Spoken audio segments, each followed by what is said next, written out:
जय यीशु। जोरदार ताली बजाएं और प्रभु यीशु मसीह का धन्यवाद दें आज के इस सुंदर दिन के लिए, इस मनोरम दिन के लिए जो उसने हम में से हर एक के जीवन में दिया है। और प्रभु का धन्यवाद हो कि उसकी करुणा प्रतिभोर हमारे जीवनों में नई होती जाती है। प्रभु को महिमा मिले। इस सौभाग्य के लिए हम प्रभु का आभार प्रकट करते हैं, यीशु मसीह का धन्यवाद देते हैं।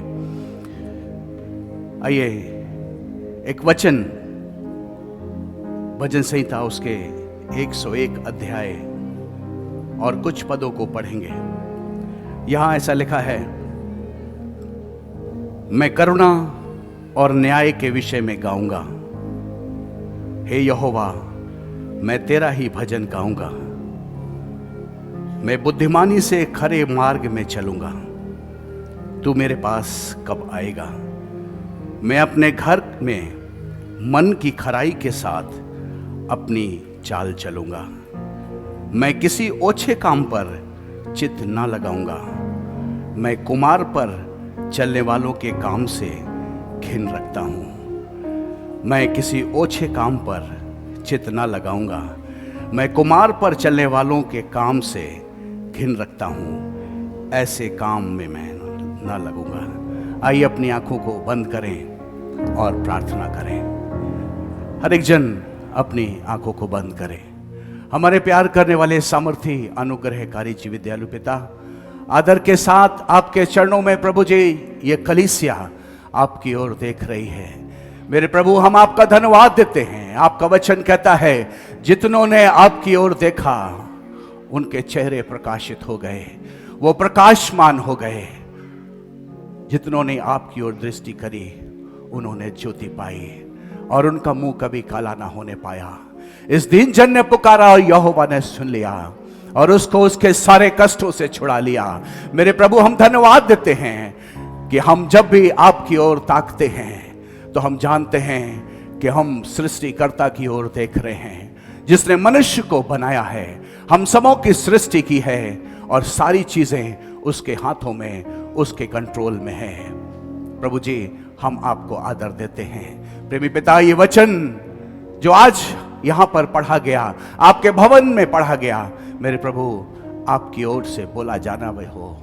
प्रेमी पिता, हर एक गड़बड़ी यीशु के नाम से हम दूर करते हैं। प्रेमी पिता, हम दुआ करते हैं कि प्रभु जी हम में से हर एक को आज आप आशीष दें, अपने सेवक को आप आशीष दें और प्रभु अपना अभिषेक बढ़ाएं, ताकि अभिषेक के कारण शैतान का जुआ तोड़ा जाए और लोग आजाद किए जाएं और यीशु के नाम की महिमा हो।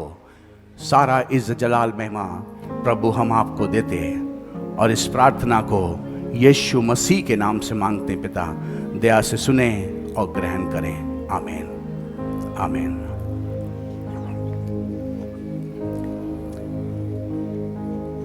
अभी जो वचन पढ़ा गया,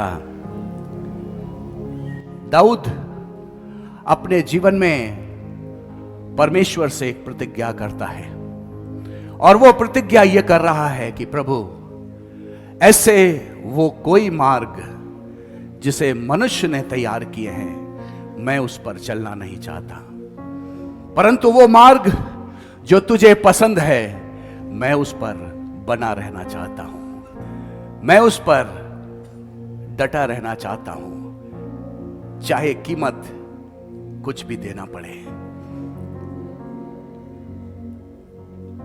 एक बार एक सज्जन थे और वो सज्जन जो थे अपनी कार को नो पार्किंग जोन में पार्क करके चले जाते हैं। नो पार्किंग जोन का मतलब है, लिखा हुआ था कि यहां पर कोई अपने वाहन को खड़ा ना करे। तो जब ऐसा लिखा होता है, इसका मतलब यह है कि हमें उन बातों से, उन कामों से बचना है। तो ये जो सज्जन थे अपनी कार को खड़ी करके चले गए, क्योंकि वो बहुत जल्दी में थे और उन्हें कहीं जगह भी नहीं मिली। परंतु उन्होंने शीशे पर सामने के कार के शीशे पर एक नोटिस, एक कागज लिख करके रख दिया और उस पर लिखा था, मैंने इस कॉलोनी के, इस जगह के 100 चक्कर लगाए हैं, फिर भी मुझे कोई जगह अपनी कार खड़ी करने के लिए दिखाई नहीं दी। चूंकि मेरा अपॉइंटमेंट है इसलिए मैं जल्दी में हूं, कृपया मेरे अपराधों को क्षमा करें, जैसे प्रभु यीशु मसीह ने हमारे अपराधों को क्षमा किया है। ऐसा लिखकर वो चले जाते हैं। और जब थोड़ी देर के बाद वो वापस लौटते हैं तो वहां पर एक पुलिस अधिकारी के द्वारा, इंस्पेक्टर के द्वारा एक नोटिस उस कार पर मिलता है उन सज्जन को, जहां पर लिखा हुआ था, मैं यहां पर 10 साल से चक्कर काट रहा हूं, अगर मैं आपका चालान ना करूं, अगर मैं आपका चालान ना करूं तो मैं अपनी नौकरी से हाथ धो बैठूंगा। हमें परीक्षा में ना डालें परंतु बुराई से बचाएं, क्योंकि राज्य पराक्रम महिमा प्रभु का है।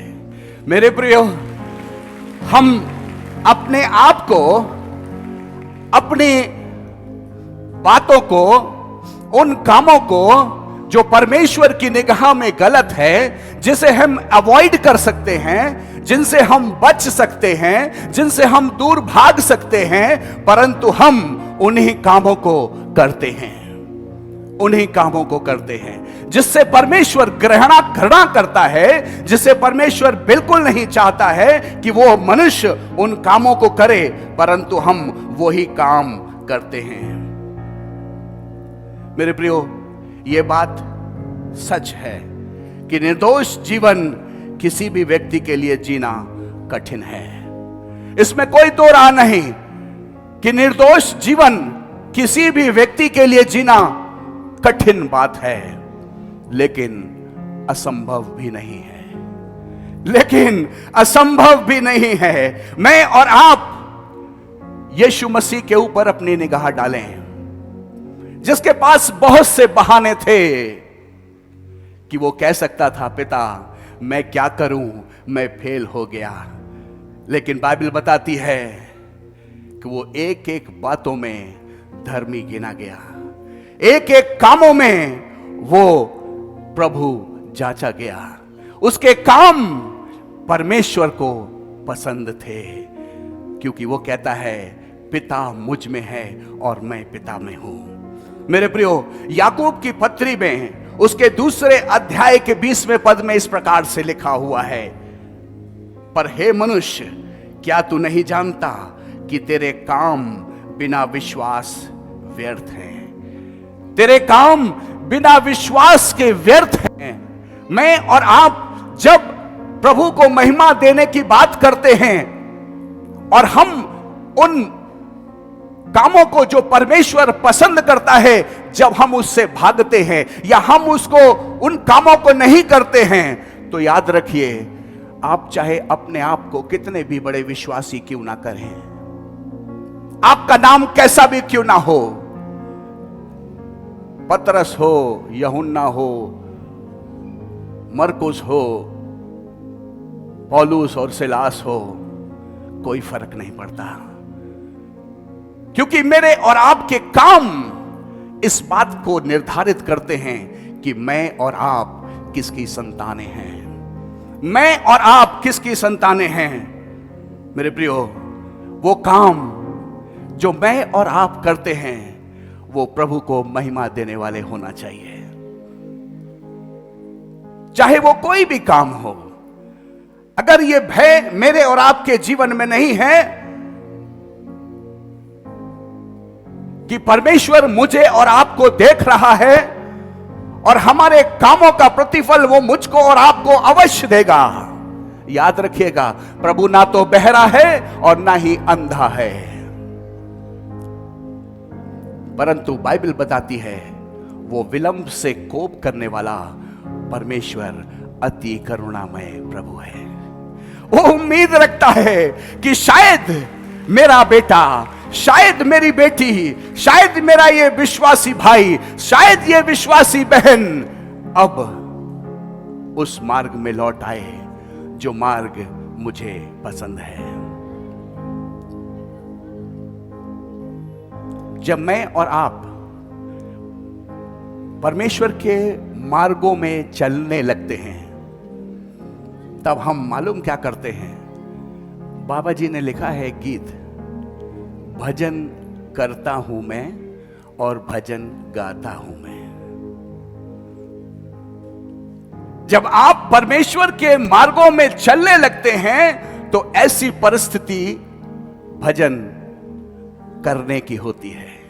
आप अपने कामों के द्वारा उसका भजन करते हैं, अपने कामों के द्वारा उसकी महिमा करते हैं, और अगर ऐसा नहीं करते तो सिर्फ आप भजन गाते हैं, क्योंकि आपके और हमारे काम दोनों में मतभेद है। बहुत सुंदर गीत बाबा जी ने लिखा है, मुझे यह गीत बहुत पसंद है। भजन 63 है शायद, भजन 63।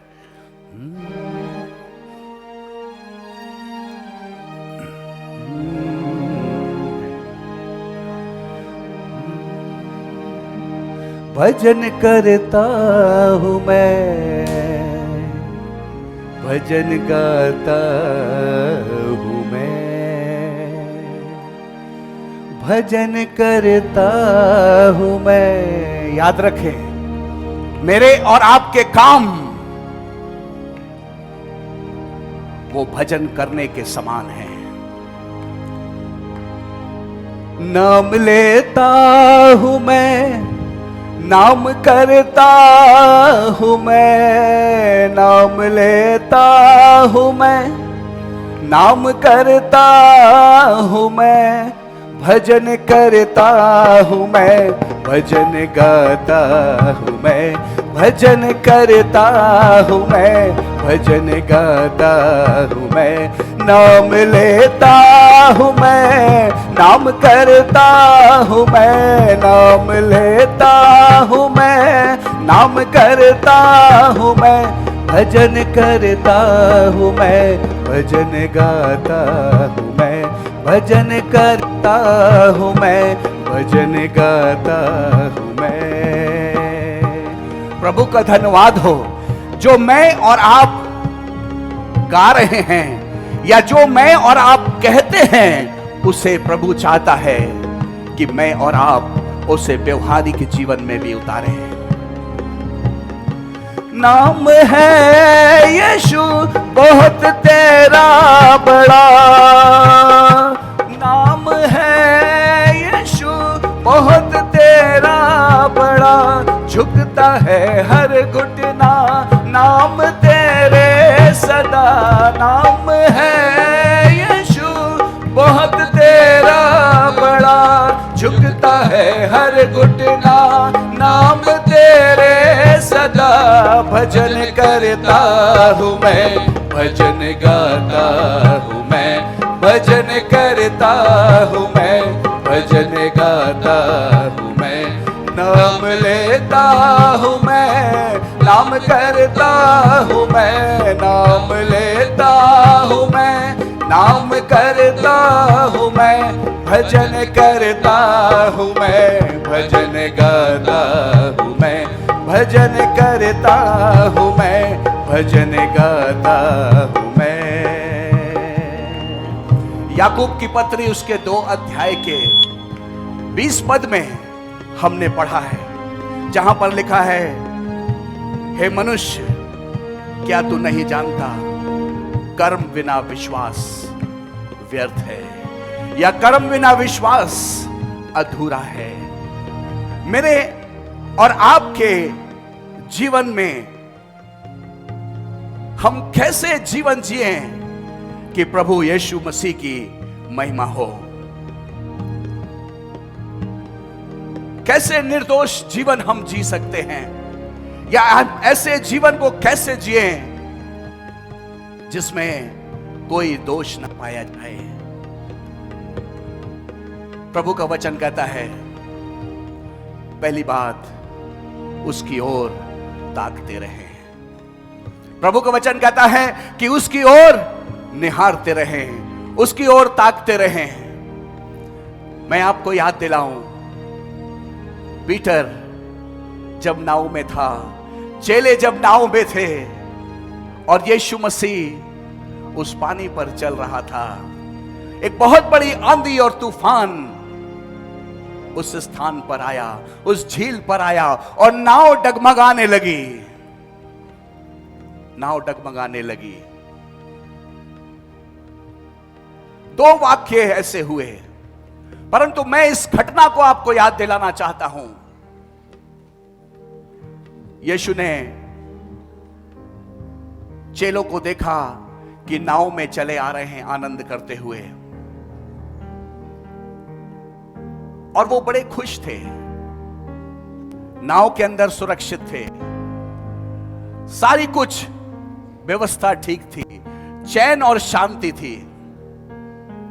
तब यीशु ने पतरस से कहा, पीटर नाव के बाहर आ जा। और बाइबल बताती है पतरस ने बिना समय गवाए, बिना कुछ सोचे समझे, बिना विचारे कि अगर मैं नाव के बाहर अपना पांव रखूंगा तो मैं डूब जाऊंगा, क्योंकि प्रभु यीशु मसीह की आज्ञा उसके लिए सर्वोपरि है, इसलिए उसने अपने पांव को पानी पर रख दिया। और बाइबल ऐसा बखान करती है, ऐसा बताती है कि वो पतरस पानी पर चलने लगा।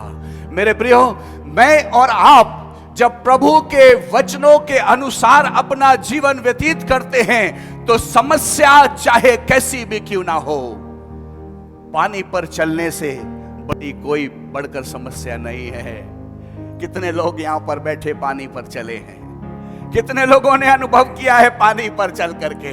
जमीन पर हम चल सकते हैं, लेकिन याद रखें बाइबल बताती है कि पतरस पानी पर चला, और सिर्फ वो इसलिए हुआ क्योंकि वो प्रभु यीशु मसीह की ओर देखता रहा। मेरे प्रियो, इसलिए मैं बताना चाहता हूं, प्रभु का वचन मुझसे और आपसे कहता है कि जब हम परिस्थिति में हो तो याद रखें, पहला परमेश्वर की ओर ताकते रहें, और दूसरी चीज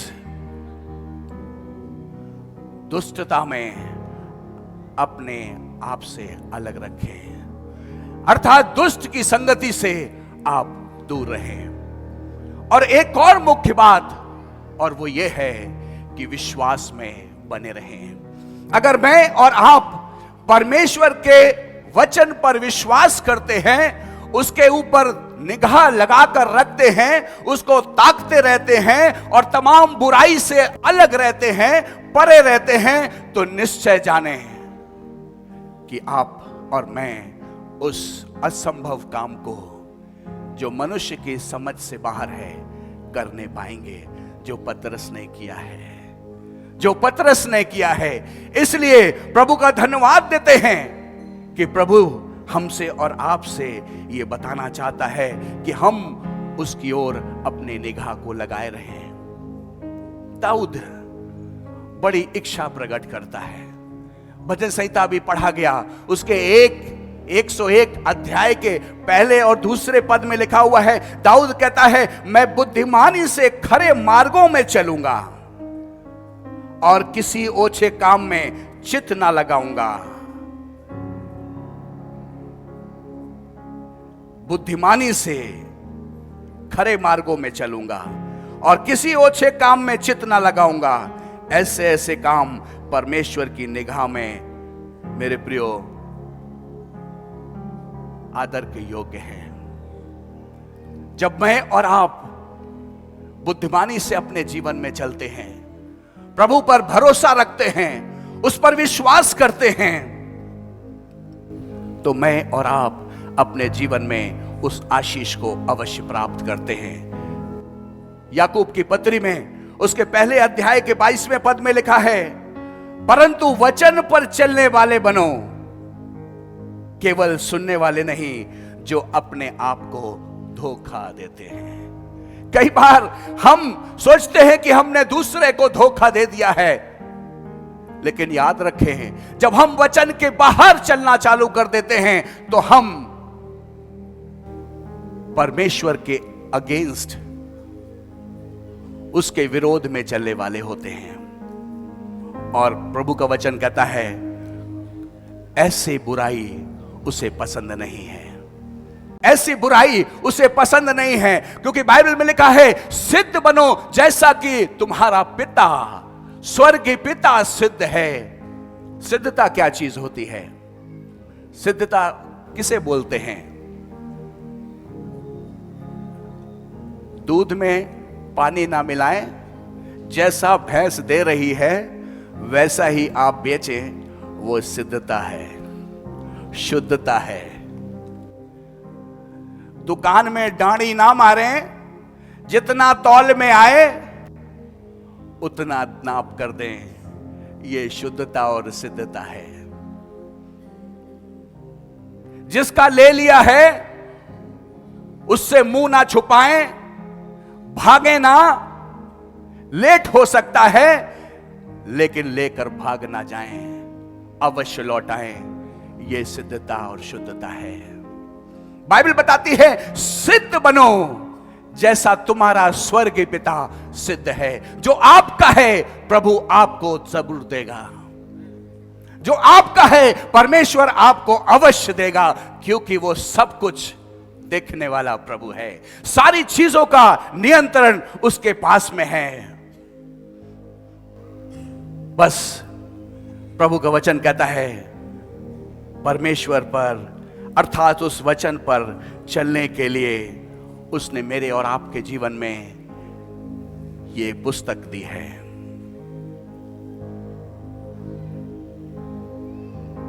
ये पुस्तक जीवन जीने की शैली बताती है। किस धर्म की पुस्तक है ये कोई मायने नहीं रखता, परंतु ये वचन है। जो कोई इस वचन के अनुसार चलता है, बाइबल बताती है वो उस प्रतिफल को जो परमेश्वर ने उसके रख छोड़ा है उसे अवश्य प्राप्त करेगा, अवश्य प्राप्त करेगा। क्यों? क्योंकि वो सिद्ध परमेश्वर है। जितने लोग उसके चलाए चलते हैं, इस वचन के अनुसार चलाए चलते हैं, वही परमेश्वर की संतानें हैं। परमेश्वर की संतानों के दो सींग नहीं होते हैं।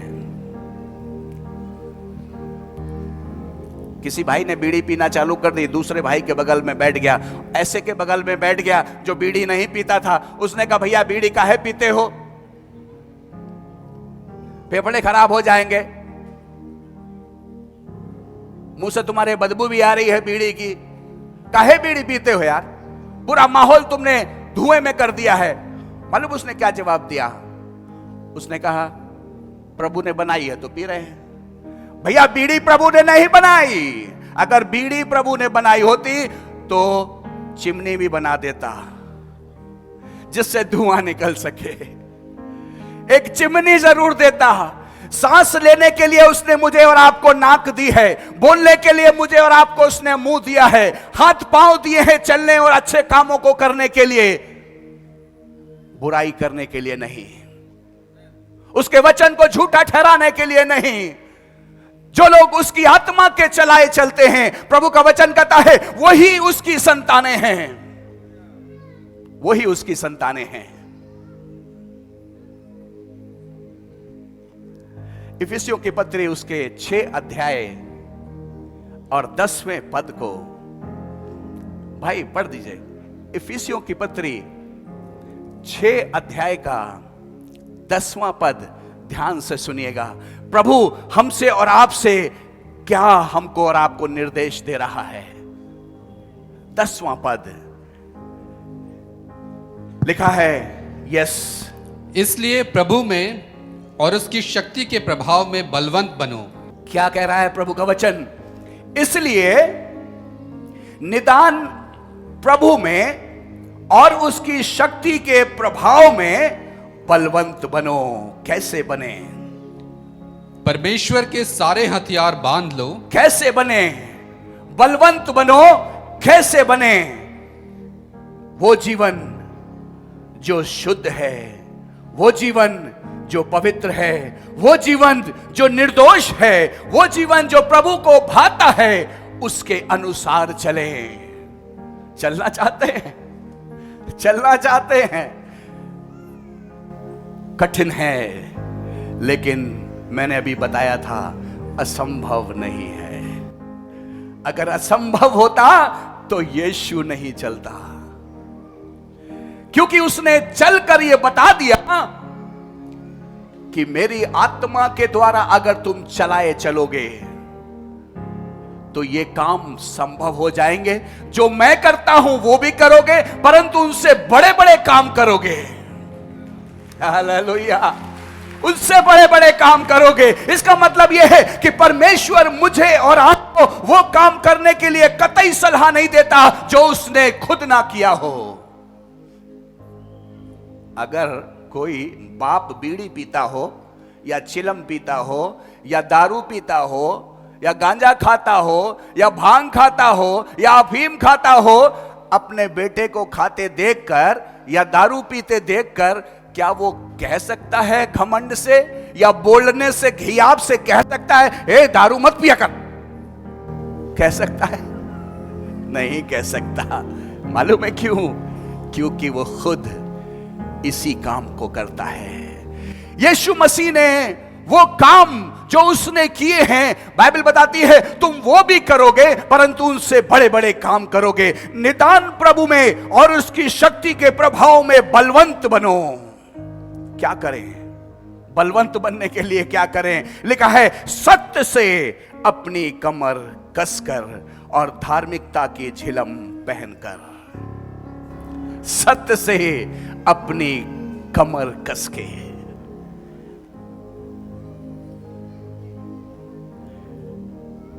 कितने लोग सत्य से अपनी कमर क्यों कसे?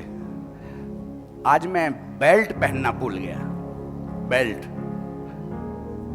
मालूम क्यों? उसका कारण क्या हो रहा है? जब मैं अपनी बेल्ट पहनना भूल गया तो मेरा जो पैजामा है वो बार बार मुझे खींचना पड़ रहा है। अगर सत्य से अपनी कमर कस लेंगे तो पैजामे की तरह आपको और हमको खींचना नहीं पड़ेगा, क्योंकि सत्य बोलेंगे। सत्य में बाइबल बताती है साहस होता है। सत्य में साहस होता है। सत्य में स्थिरता होती है। सत्य की अपनी पहचान होती है। सत्य में साहस होता है, सत्य में स्थिरता होती है, सत्य की अपनी पहचान होती है, और सत्य कभी भी हारता नहीं है, विजयी होता है। हालेलुया! कभी नहीं हारता। सत्य से अपनी कमर कस ले। जो बात सही है आप सही बोले, जो बात गलत है आप कह दे गलत है। मैनिपुलेशन ना करें। अगर मैं उन बातों में मिलावट कर देते हैं, आधी सच आधी झूठ, याद रखिएगा मनुष्य के बीच में तो पर्दा खुल ही जाता है, लेकिन परमेश्वर भी उसे ग्रहण नहीं करता। इसलिए परमेश्वर का वचन कहता है कि सत्य से अपनी कमर कस के, पांव में मेल के सुसमाचार की तैयारी के जूते पहनकर, विश्वास की ढाल लेकर स्थिर रहो, जिससे शैतान के जलते हुए तीरों को बुझा सको। उद्धार का टोप, आत्मा की तलवार जो परमेश्वर का वचन है, ले लो। परंतु 18वें पद में लिखा है, हर समय आत्मा में प्रार्थना और विनती करते रहो, सब पवित्र लोगों के लिए लगातार विनती किया करो।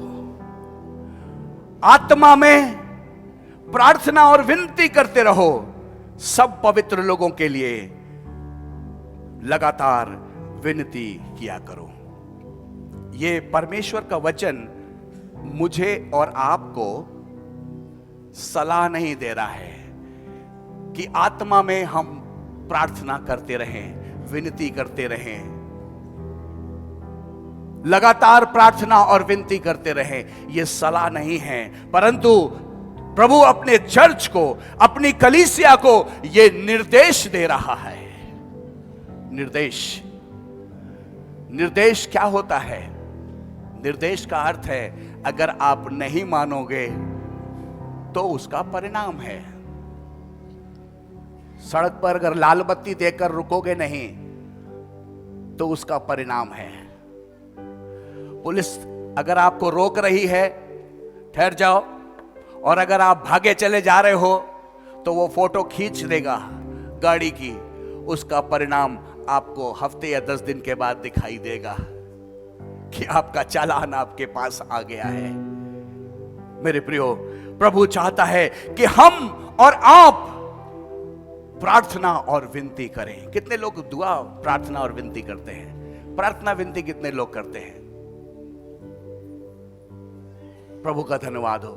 क्या आप सब एक दूसरे के लिए प्रार्थना करते हैं? हमारे लिए प्रार्थना करते हैं, दरबार के लिए प्रार्थना करते हैं, संस्थान के लिए प्रार्थना करते हैं, अपने देश के लिए प्रार्थना करते हैं। कितने लोग कर रहे हैं? प्रभु आपको आशीष दे। आपको बताऊं, परमेश्वर का वचन कहता है वो कभी किसी का कर्जदार नहीं रहता है। हालेलुया, किसी का कर्जदार नहीं रहता है। और वो प्रभु आपकी और हमारी प्रार्थनाओं को सुनकर आशीष देगा। लिखा है हर समय आत्मा में प्रार्थना और विनती करते रहो, सब पवित्र लोगों के लिए लगातार विनती किया करो, क्योंकि धर्मी जन की प्रार्थना के प्रभाव से बहुत कुछ हो सकता है। धर्मी जन की प्रार्थना के प्रभाव से बहुत कुछ हो सकता है। तब प्रश्न उठता है कि धर्मी कौन है? कौन है धर्मी? किसको आप कह सकते हैं ये धर्मी पुरुष है? यीशु पर लाए मान लोग धर्मी बन जाते हैं, लोग धर्मी बन जाते हैं। यीशु पर लाए मान, यीशु पर लाए मान लोग धर्मी बन जाते हैं, लोग धर्मी बन जाते हैं। यीशु पर लाए मान, यीशु पर लाए मान लोग धर्मी बन जाते हैं, लोग धर्मी बन जाते हैं। और इस धार्मिकता को कोई सर्टिफिकेट नहीं है, कोई सर्टिफिकेट नहीं है, और ना ही कोई दे सकता है कि आप धर्मी पुरुष हैं या अधर्मी व्यक्ति हैं, क्योंकि जिसने यीशु पर विश्वास किया है वो विश्वास के द्वारा धर्मी कहलाता है, उस पिता की संतान बन जाता है। मेरे प्रियो, प्रभु का वचन हमसे और आपसे ये कहना चाहता है कि धर्मी जन की प्रार्थना के प्रभाव से बहुत कुछ हो सकता है। इसलिए प्रभु मुझे और आपको ये हिदायत देना चाहता है, ये आज्ञा देना चाहता है। रोमियो की पत्री उसका 8 अध्याय और उसके 14 पद में लिखा है, ये प्रार्थना का प्रभाव है।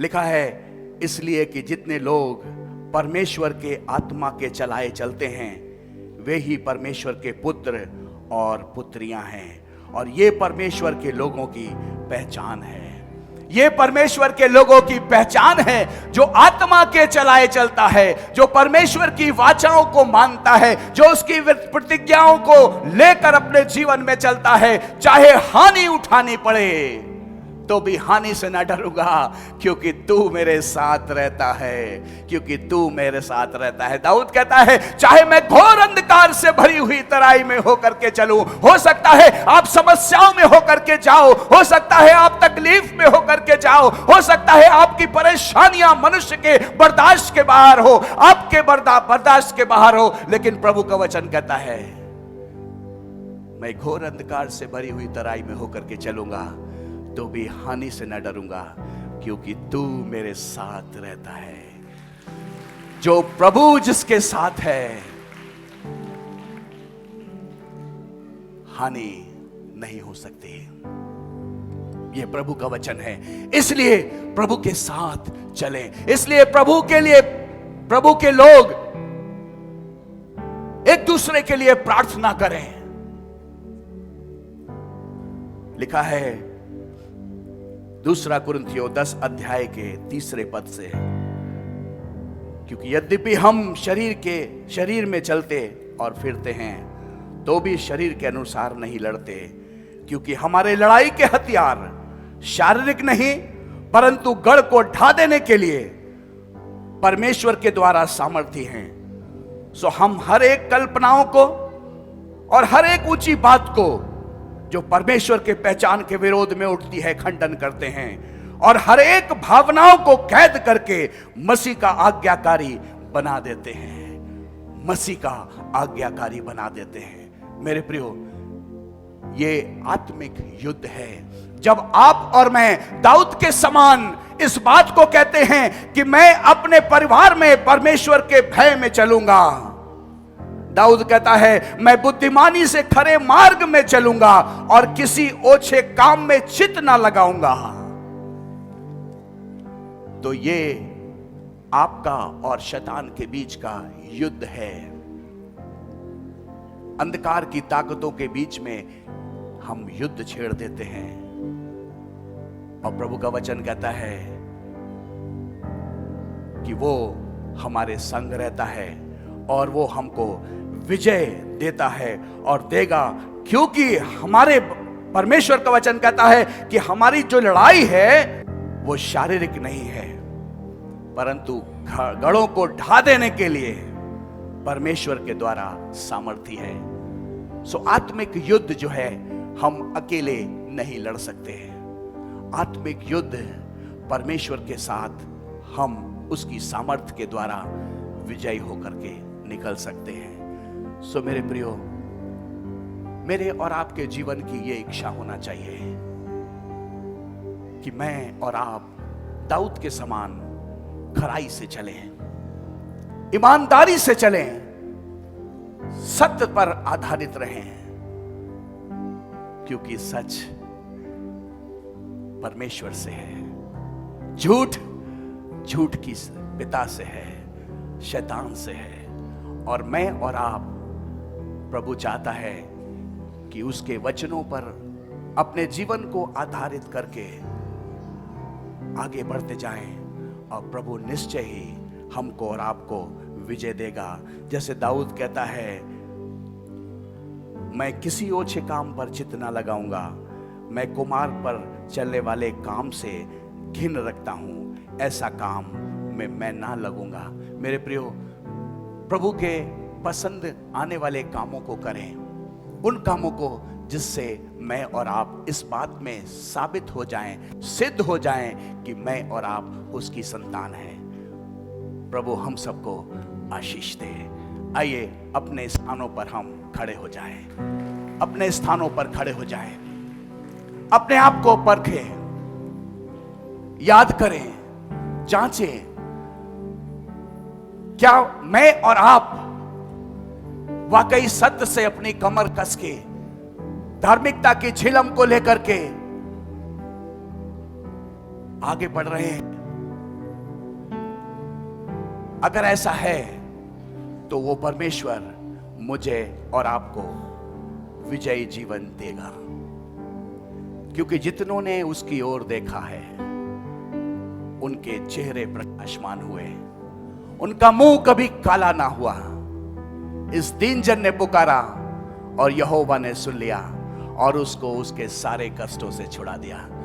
कष्ट, समस्याएं, रोग, परेशानियां, तकलीफें, आंसू चाहे किसी प्रकार के क्यों ना हो, प्रभु का हाथ सामर्थ्य है हम में से हर एक को बहाल करने के लिए, आजाद करने के लिए, आशीष देने के लिए। जीसस, अपनी आंखों को बंद करें, समय प्रार्थना करेंगे। धन्यवाद यीशु। अपने जीवनों को जांचें, परखें, देखें कि क्या मैं और आप उस वचन पर आधारित जीवन जी रहे हैं। अगर नहीं तो उन बातों के लिए पश्चाताप करें, उन गलतियों के लिए क्षमा मांगें, कहे प्रभु मैंने तेरे विरुद्ध पाप किया है। उस उड़ाऊ पुत्र के समान जो आखिर में पश्चाताप करता है और कहता है पिता मैंने आपके विरुद्ध और परमेश्वर के विरुद्ध पाप किया है, मेरे पापों को क्षमा करें। मेरे प्रियो, आज वो समय है कि अपने जीवन से जाने और अनजाने में जो भी काम किए हैं जिससे परमेश्वर की महिमा को चुराया है और उसको महिमा नहीं दी है, उसके वचन के अनुसार नहीं चला है, आज वो हमको क्षमा करने में विश्वास योग्य और धर्मी है। और जब हम अपने मन में विश्वास करते हैं और हृदय से पश्चाताप करते हैं, मुंह से अंगीकार करते हैं और कहते हैं प्रभु मुझ पर दया कर, मुझ पापी पर दया कर, मेरे अपराधों को क्षमा कर, तब वो प्रभु अपना दाहिना हाथ उठा करके हम में से हर एक को आशीष देगा। Hallelujah Jesus, hallelujah.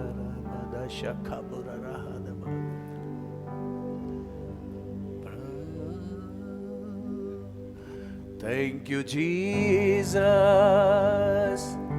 Thank you, Jesus. Thank you, Jesus. Thank you, Jesus. Hallelujah. Hallelujah. Hallelujah. Hallelujah. Hallelujah. Hallelujah. Hallelujah. Hallelujah. परमेश्वर का वचन कहता है, हे सब परिश्रम करने वालों और बोझ से दबे हुए लोगों मेरे पास आओ, मैं तुम्हें विश्राम दूंगा। मेरे प्रभु, हम आपके समीपता में आते हैं, अपने जीवनों को हम खाली करते हैं। मेरे प्रभु, हो सकता है कि हमारे काम मैले चिथड़ों के समान हैं। प्रभु जी, ऐसे काम जो आपकी निगाह में घृणित हैं, हमारे कामों को आप क्षमा करें, हमारे अपराधों को हमारे जीवन से माफ करें, हमारे जीवन को शुद्ध कर दे प्रभु जी, ताकि प्रभु हम अपने आशीषों को पा सकें, क्योंकि आप प्यार करने वाले, दया करने वाले प्रभु हैं। Hallelujah, hallelujah, hallelujah, hallelujah, hallelujah, hallelujah, hallelujah, hallelujah.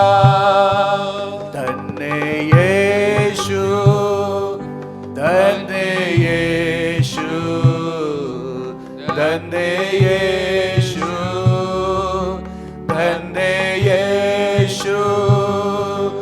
धन्यवाद हो, धन्यवाद हो, धन्यवाद हो, धन्यवाद हो। धन्य यीशु, धन्य यीशु, धन्य यीशु, धन्य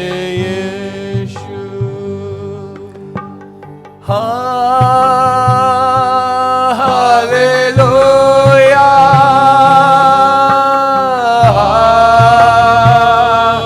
हालेलुया, हालेलुया, हालेलुया,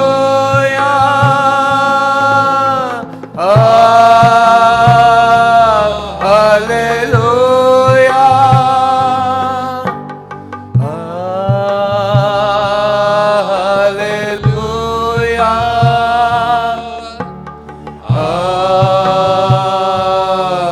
हालेलुया। धन्य यीशु, धन्य यीशु, धन्य यीशु, धन्य यीशु। प्रभु हम आपका धन्यवाद देते हैं, आपकी महिमा स्तुति आपकी बढ़ाई तारीफ करते हैं।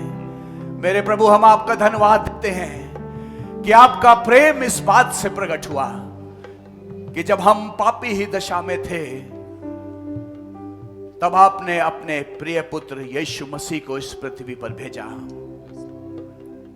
ताकि जो कोई इस पर विश्वास करे नाश ना हो परंतु अनंत जीवन पाए। प्रभु यीशु मसीह हम आपका धन्यवाद देते हैं आज के इस दिन के लिए, इस समय के लिए। प्रभु आपके बेटे और बेटियों के लिए एक एक के जीवन को प्रभु हम आपके सामने लेकर के आते हैं। प्रभु आप हमारे मध्यस्थ हैं, आप हमारे बिचवई हैं। प्रभु आप ही हम पर दया कर सकते हैं। प्रभु अपने लोगों पर दया करें। जितने प्रभु जी अपनी समस्याओं को लेकर के आ रहे हैं, अपने स्थानों पर ये खड़े हुए हैं, YouTube के चैनल के माध्यम से हमारे साथ जुड़े हुए हैं, प्रेमी पिता ये अपना हाथ उठाए हुए हैं, इनके हाथों को आप छुइए। यीशु मसीह हम आपका धन्यवाद देते हैं। एक हाथ सीने पे रख लें, दूसरा हाथ स्वर्ग की ओर उठाएं। वो परमेश्वर जो शांति का राजकुमार है, जो प्यार करने वाला प्रभु है, जो दया करने वाला परमेश्वर है, हम पर दया करें। प्रेमी पिता परमेश्वर तेरा अनुग्रह ही हमारे लिए काफी है। मेरे प्रभु अपने अनुग्रह के हाथों को बढ़ाएं और एक एक की समस्याओं को आप दूर करें, क्योंकि हम जानते हैं जिसने मनुष्य की सृष्टि की है वही मनुष्य के सारी रोग और बीमारियों को, सारे अपराधों को, सारी कमजोरियों को दूर कर सकता है, सारे श्रापों को दूर कर सकता है। मेरे प्रभु हम में से हर एक जन आपकी ओर अपनी आंखों को उठाए है। शुद्ध मन हमारे जीवनों में उत्पन्न कर, अपना प्यार करने वाला बेटा और बेटी बना। प्रभु सत्य से अपनी कमर कस के आपके आगे बढ़ने के लिए प्रभु हमारी सहायता करें। एक एक पर आपके अभिषेक को रिलीज करते हैं। मेरे प्रभु तेरा वचन कहता है जो कोई इस पृथ्वी पर जिन बातों को बांधेगा वो स्वर्ग में बांध दिया जाएगा। हर एक अंधकार की ताकतों को, हर एक रोग और बीमारियों को, हर एक समस्याओं को, हर एक पीड़ाओं को यीशु के नाम से हम बांधते हैं और अथाह कुंड में भेज देते हैं यीशु के नाम से। मेरे प्रभु तेरा वचन कहता है जो कुछ तुम प्रार्थना में मांगो प्रतीति कर लो, तुम्हारे लिए हो जाएगा। मेरे प्रभु इस समय हम प्रार्थना करते हैं प्यार प्रभु, एक एक बीमारियों को, एक एक तकलीफों को हम में से हर एक के जीवन से आप दूर करें, क्योंकि चंगा करने वाले तो प्रभु आप हैं। मनुष्य के पास कोई ताकत नहीं है कि मनुष्य के अपराधों को क्षमा करे या मनुष्य किसी दूसरे के पापों को दूर करे। मेरे प्रभु आप ही हैं जो हमें इन बातों से छुटकारा दे सकते हैं। एक एक के अपराधों को क्षमा करें, अपने दाहिने हाथों को बढ़ाकर छूकर चंगा करें। धन्यवाद यीशु। प्रभु हम आपका धन्यवाद देते हैं। आपका वचन कहता है जो कुछ तुम प्रार्थना में मांगना प्रतीति कर लेना, तुम्हारे लिए हो जाएगा। मेरे प्रभु हम धन्यवाद देते हैं, हम धन्यवाद देते हैं कि हमने जो प्रार्थना में मांगा है आपने दिया है। आपका वचन कहता, जितने हथियार तेरी हानि के लिए बनाए जाएंगे उनमें से एक भी सफल नहीं होगा। मुद्दई होकर जितने तुझ पर नालिश करेंगे उन सबों से तू जीत जाएगा, क्योंकि यहोवा के लोगों का यही भाग होगा। और प्रभु तेरे ही कारण तेरे लोग धर्मी ठहरेंगे। प्रभु हम धन्यवाद देते हैं कि यह धार्मिकता आपकी दी हुई है। प्रभु आप इस धार्मिकता को अपनी महिमा के लिए आगे बढ़ाएं, इस्तेमाल करें, एक एक को आशीष दें। हर एक अंधकार की ताकत को यीशु के नाम से हम दूर करते हैं, अपने पांव तले रौंदते हैं यीशु के नाम से। हर एक हानि को यीशु के नाम से रिब्यूक करते हैं, और तेरी शांति, आशीष, चंगाई और छुटकारा तेरे भवन से एक एक के जीवन पर, जो हमारे साथ किसी भी तरीके से जुड़े हैं, उनके जीवन में स्थापित हो। Thank you Jesus. धन्यवाद यीशु। प्रार्थना यीशु मसीह के नाम से मांगते पिता, दया से सुने और ग्रहण करें। हालेलुया। आमीन, आमीन। जो आपने वचन सुना है, जहाँ से जाते हैं उसके ऊपर ध्यान दें और उसके ऊपर आप अपना मन लगाएं, ताकि परमेश्वर की शांति आपके ऊपर हो। हम प्रार्थना करेंगे। हम धन्यवाद देते हैं परमेश्वर पिता आपकी उपस्थिति के लिए, धन्यवाद देते हैं प्रभु जी आपके वचन के लिए, धन्यवाद देते हैं ये आराधना का समय जो कि आपने हमको दिया, कि हम यीशु मसीह के चारों ओर एकत्रित होकर और जो आशीष हमने पाई है उसको दूसरे से बांट सकें। धन्यवाद देते हैं प्रभु जी उन सारी गवाहियों के लिए जो हमने सुना है, वो आपके काम हैं जो कि आपने अपने लोगों के साथ किए हैं, जिन्होंने आपके ऊपर विश्वास किया है। वो सारा आदर और महिमा हम आपको देते हैं प्रभु जी, कि आपने उनके जीवन में बहुत बड़ी आशीष दी है। हम प्रार्थना करते हैं प्रभु जी कि जब यहाँ से हम जाते हैं, हमको सुरक्षित ले जाएं और हमारे परिवारों को आशीषित करें। अब हमारे जीवित परमेश्वर पिता का प्रेम और उसके पुत्र प्रभु यीशु मसीह की सहभागिता और पवित्र आत्मा की संगति आज से लेकर सदा तक आपके साथ बनी रहे। आमीन।